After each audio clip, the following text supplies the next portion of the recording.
Explainer, must immigrant parents' children be separated at the border?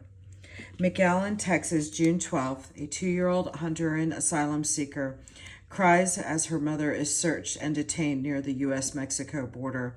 On June 12, 2018, in McAllen, Texas, the asylum seekers had rafted across the Rio Grande from Mexico and were detained by the U.S. Border Patrol agents. A 2-year-old Honduran girl crying as Border Patrol agents patted down her mother. Photographs of small children in cages at federal processing facilities. Heart-wrenching accounts of parents separated from their children at the southern border, including one father from Honduras who killed himself after his wife and son were taken from him. It's all been unsettling to many Americans and also confusing. President Donald Trump has insisted repeatedly that Democrats are to blame for his administration's new policy set.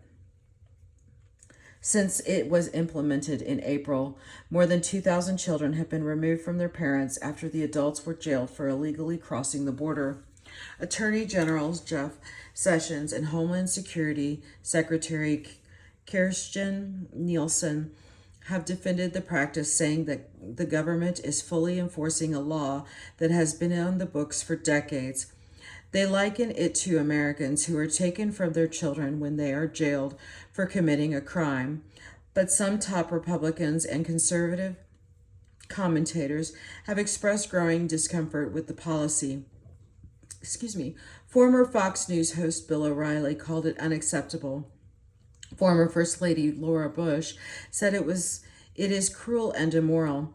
Our government should not be in the business of warehousing children in converted boxes or making plans to place them in tent cities in the desert outside of El Paso, she wrote in a Washington Post opt column. These images are eerily reminiscent of the Japanese-American internment camps of World War II, now considered to have been one of the most shameful episodes in U.S. history. An avalanche of false reports have gone viral over the practice of some claiming that the government is stealing children. A few readers have even suggested that because photos of a federal child care facility in Rio Grande Valley depicted largely immigrant boys, something nefarious may be happening to the girls. On such an emotive, politically charged issue, there's sure to be a lot of misinformation. We break it down for you here. Is there a law requiring the separation of immigrant families at the border? No. But crossing the U.S. border without a visa or other authorization in between official ports of entry has been a misdemeanor crime for decades. Some say it was first proposed in 1929 when Coleman Livingston Blease, a per-lynching Democratic senator from South Carolina, pushed it to cut down on Mexican immigration. White House counselor Kellyanne Conway, speaking on Meet the Press, argued that the policy is a function of the Immigration and Nationality Act of 1952. Congress that year was controlled by Democrats, and the president was Democratic Harry Truman. Either way, the federal criminal statute was rarely used until the last decade, reserved instead for only the most egregious offenders or those with serious criminal records. In 2005, President George W. Bush's administration launched Operation Streamline, first as a pilot program in Del Rio, Texas. Under the plan aimed at deterring illegal border crossers, the government criminally prosecuted most migrants caught within a stretch of the border in Massey and channeled them into the federal justice system, where the Bureau of Prisons has more resources to hold them for longer periods of time before they can be deported. Over the next few years, similar prosecution initiatives were tried to varying degrees in 6 of the 9 southwestern border sectors, except for California, where U.S. attorneys declined to take part. Up to 150 immigrants are prosecuted every day for crossing the border illegally in the McAllen Federal Court, and public defender say it's overwhelming in their office. Since May, defenders here said more than 430 parents have been parted from their children after facing prosecution. Courtesy photo. Streamline pressing for mass criminalization of illegal border crossers. Even under Operation Streamline, U.S. attorneys rarely prosecuted parents for traveling with their children. One reason was that the White House, under both Bush and President Barack Obama, did not want to separate parents from their children who, by law, cannot be held in federal prison. Children who have just been separated from their parents at the border. But the sheer number of offenders, thousands a day, and the limited capacity of the federal courts also realistically meant most prosecutors used discretion in whom to charge. The expense to the federal courts and Bureau of Prisons of criminalizing what is usually a civil offense is staggering. Detaining migrants on such charges alone costs some $1 billion a year, according to estimates by grassroots leadership and advocacy group in Austin opposing incarceration. Even without Trump's recent policy, the crime of illegal entry made up almost half of all federal cases and 80% of the dockets in the western and southern districts of Texas, which includes Houston. How is the Trump administration policies different from what is done before? Sessions announced in April that the government would enact a zero-tolerance approach to prosecute all illegal border crossers, including parents traveling with children and those whom are seeking asylum. Central American families and children make up the fastest-growing demographic of migrants here illegally. 1/4 of all apprehensions at the southern border last year. Shortly after taking office, the Trump administration unveiled a series of policies to discourage such families from making the dangerous journey north. It threatened to prosecute parents if they paid smugglers to bring children and, if necessary, to separate families at the border. The number of those coming here plummeted. Facing intense criticism from advocates, then Homeland Security Secretary John Kelly backed away from his initial threats, saying it would occur only in extenuating circumstances such as an illness.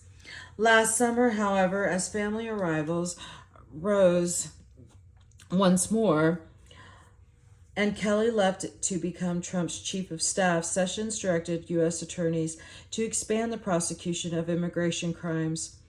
Federal officials in certain areas along the border quietly began prosecuting parents for illegal entry, an unusual turn of events. Detaining parents while requiring their children go to federal shelters is tantamount to a de facto policy of family separation, as the Houston Chronicle first reported last November. Trump moves to end catch and release prosecuting parents and removing children who cross the border.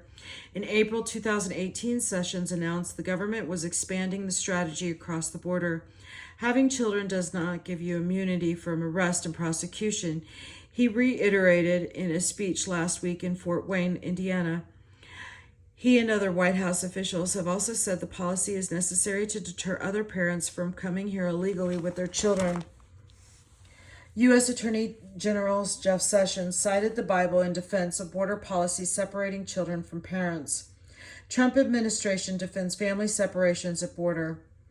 Though overall illegal crossings are at the lowest in decades, new statistics this month show that the number of families and children coming here rose another 14% in May to almost 16,000, reaching levels last seen during President Barack Obama's administration. What happens to the children after the parents are separated? Once adults are taken to a federal holding area to be prosecuted for the crime, their children are considered unaccompanied.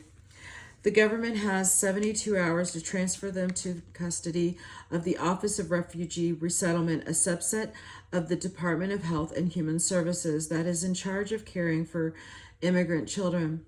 ORR places the children in one of about 100 federal foster care facilities around the country that are licensed to care for minors. How long do they stay there? That depends. In the past, including during the so-called surge of 2014, most accompanied children came to the United States alone. They tended to be older since they could travel by themselves, with most of them being between the ages of 10 and 17. The majority were coming here to reunite with their parents or other relatives. Most such children were quickly placed with their family after the federal government did a basic screening to ensure they weren't being trafficked. Lero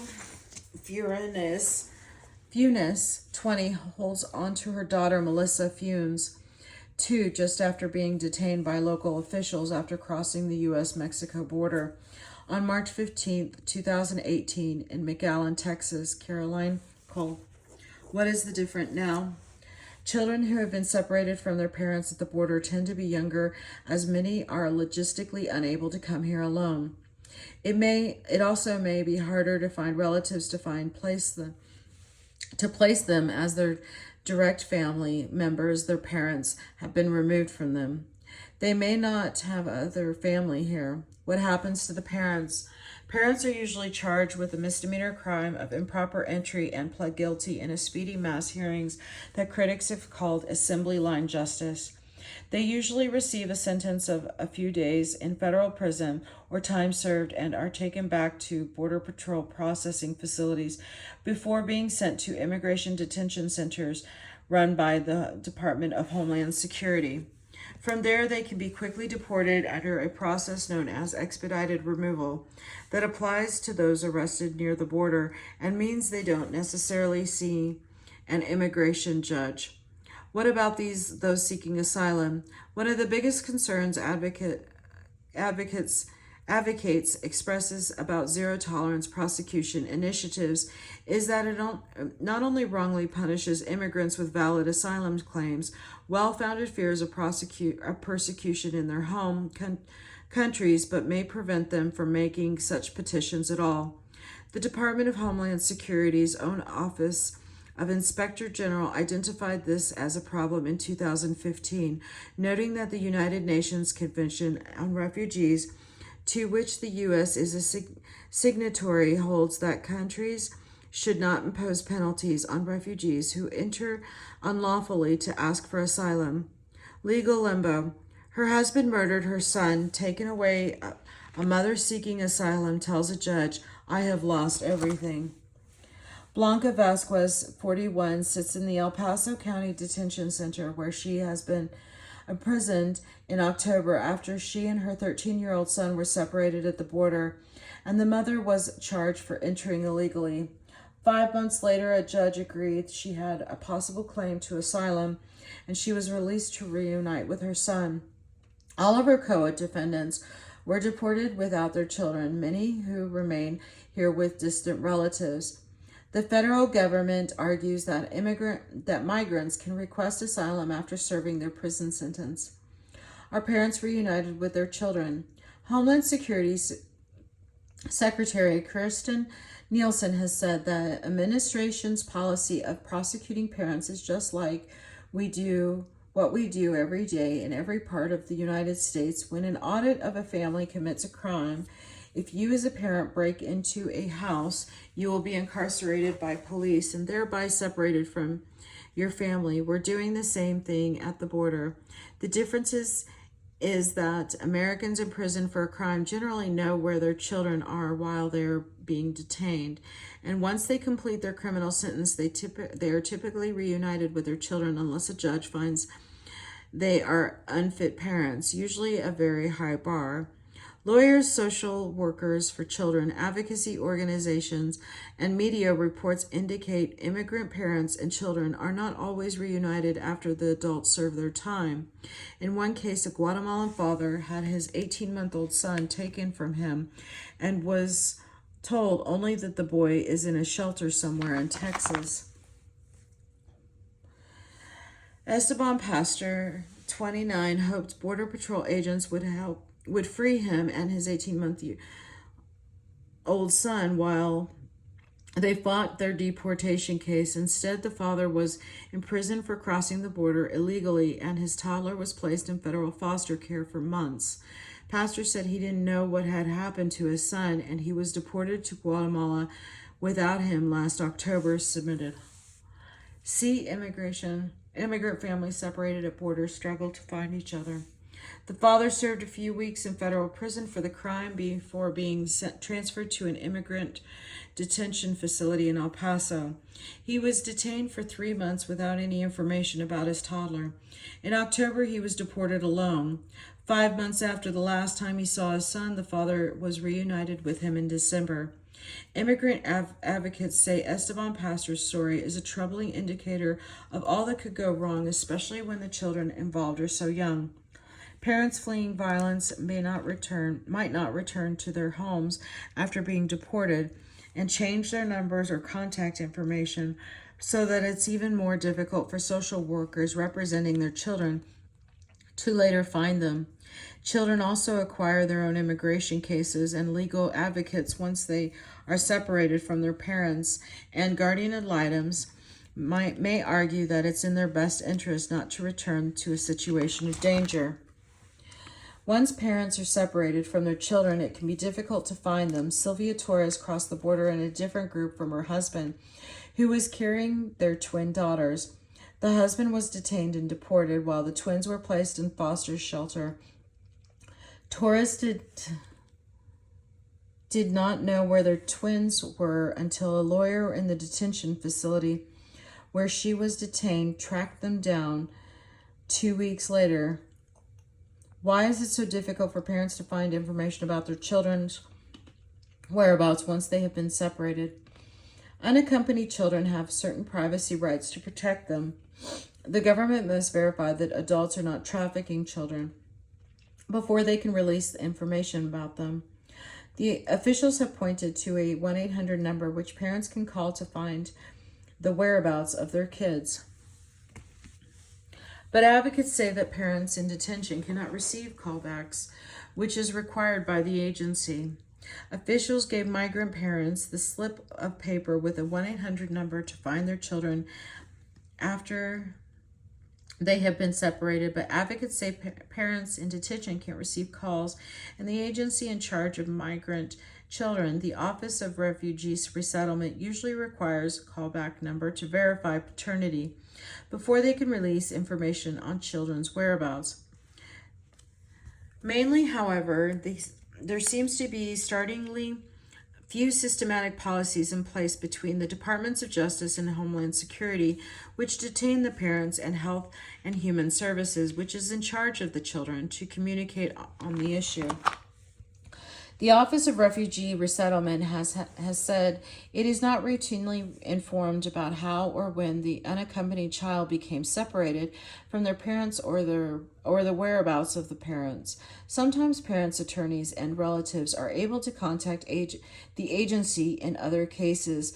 Children report that information sometimes they fall through the cracks. We have seen children as young as 18 months deported without their parents, and more commonly parents deported without their children, said Michelle Brunet, executive director of the Migrant Rights Program at the Women's Refugee Commission, a national advocacy group. Parents arrive in Central America with no idea of how to get their children back. How is this situation different from the unaccompanied minor crisis in 2014? Nearly 70,000 unaccompanied children and almost as many families, many of them fleeing violence and poverty in Central America, came to the U.S. in 2014. It overwhelmed Obama's administration, and then, as now, photographs of children in caged Border Patrol cells shocked the nation. The Obama administration decided to hold many women and children in 3 detention centers built specifically for families, 2 of which are in Texas. Why doesn't the Trump administration also lock up families together instead of separating parents and children? Under a landmark 1997 legal settlement governing the rights of children in detention, and known as Flores, unaccompanied children can only be held in a detention-like facility for a short period of time. They are required to be treated a certain way, such as receiving a specific number of hot meals and snacks a day, for example. In 2016, a California federal judge ruled that the settlement applied to families as well, effectively requiring that they be released within 20 days. Many were free to return for a court date sometime in the future. Critics said many never showed up, and Trump campaigned on ending the practice of the so-called catch and release. Immigrant advocates argue practically all those freed under the alternatives to detention programs, including electronic ankle monitoring bracelets, complied with court requirements. The Trump administration ended that program last year. Why is Trump blaming Democrats for family separation? The president and some of his supporters want Congress to override the Flores settlement and change a 2008 bipartisan law intended to protect children from trafficking. The legal agreement and the law prevents the government from detaining families together for long and from quickly deporting many children who are not from Mexico or Canada. What happened to the 1,500 missing kids? On Memorial Day weekend, a flurry of false reports went viral, conflating family separations at the border and the fate of about 1,500 unaccompanied minor children, whom the federal government testified it had lost track. In reality, those children had been released to relatives or other adult sponsors. When the government followed up 1 month later, in a single phone call, they could not reach them.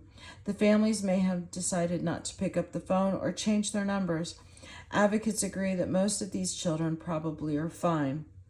Louis Jaffoth Duran, 3, looks over his shoulder of his mother, Jenny Marisa Rodriguez, as they speak out to Hidalgo County constables to surrender themselves minutes after crossing the border at Anzaldas Park, Tuesday, November 15, 2016, in Mission. Rodriguez fled from Honduras after local gangs threatened to harm her son. If she didn't give them information about her husband, who ran away from when the gangs were pressuring him to join them, she wasn't heard from her husband in a year. Have some children been trafficked after being released to sponsors? Yes, in just one example, several Guatemalan teens were forced to work against their will on an Ohio egg farm. Watch Trafficked in America. Children have also suffered abuse in the federal shelters run by the Office of Refugee Resettlement. A 2014 Houston Chronicle investigation found that youth inside the insular system quietly suffered abuses by the people paid to protect them. Must read Crossing Alone. How many children are being detained now, and where are they? Health and Human Services said Monday more than 11,780 children are currently in custody. A spokesman, Kenneth Wolf, said the agency has about 700 open beds and more than 1,000 beds on reserve status. The agency has put out calls to its federal contractors to find more space. Last week, Southwest Key Programs, a Texas nonprofit with a lucrative federal contract to care for unaccompanied children, confirmed it has signed a lease with the owner of a downtown Houston facility at 419 Emancipation Avenue.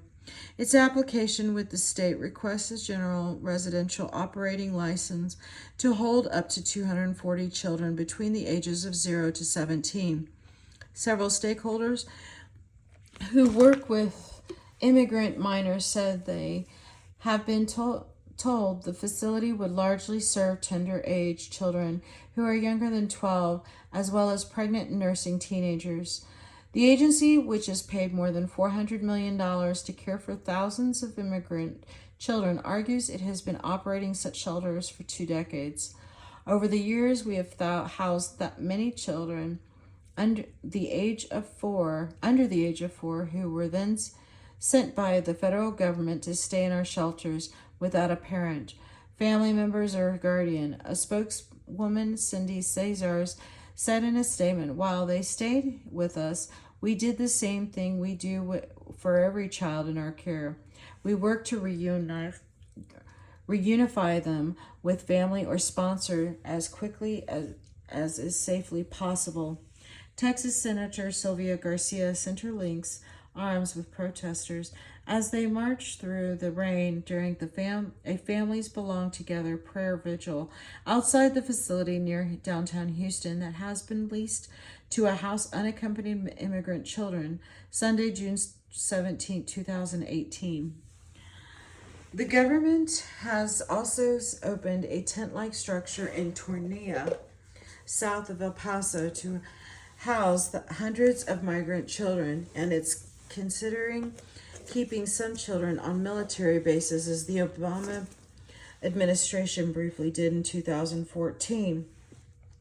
Previously, the small percentage of children under 10 who were deemed unaccompanied were usually held in government residential care for only a short period before typically being placed with foster parents contracting with federal agencies. Such very young children have specialized needs, from older kids who can more easily be held in a group setting.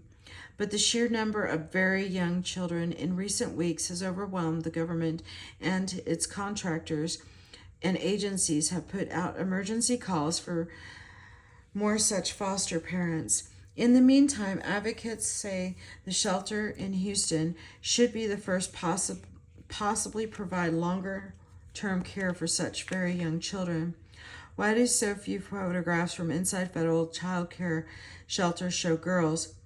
No one can just walk into a federal children's shelter and demand access, as U.S. Senator Jeff Merkley, a Democrat from Oregon, found out this month when he was barred from entering one of the Southwest Key Program's biggest facility, a shelter in Brownsville caring for almost 1,500 immigrant children, most of them between the ages of 10 and 17.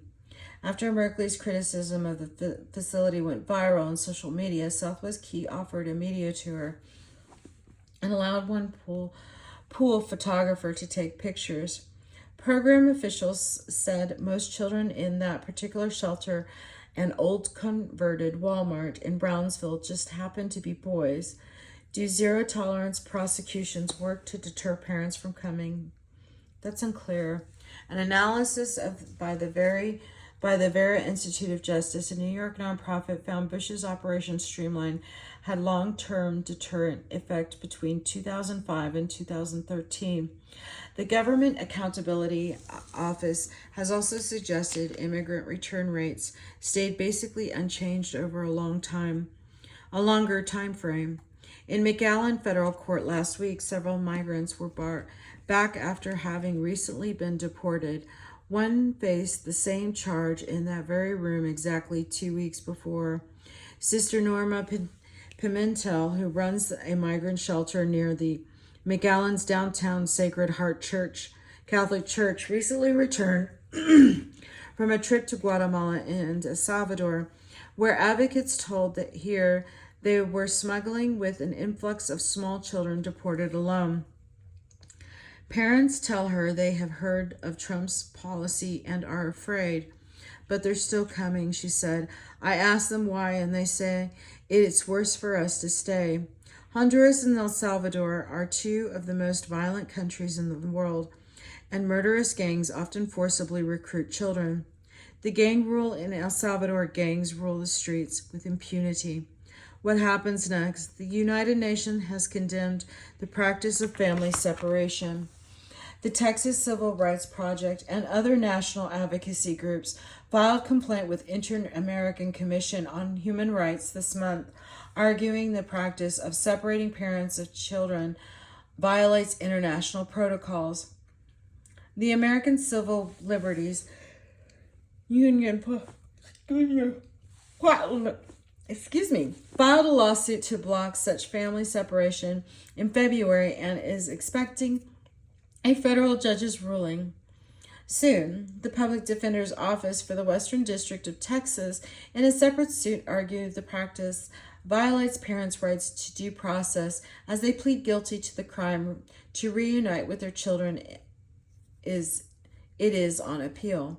Why can't immigrants here legally just apply for citizenship?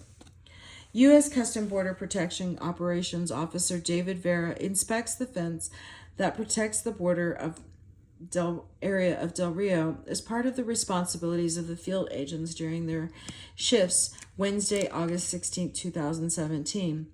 The growing legal reaction suggests that policy could perhaps meet the fate of some of the Trump's administration's other controversial immigration initiatives. Federal judges blocked the so-called travel ban shortly after it was announced last year, and it has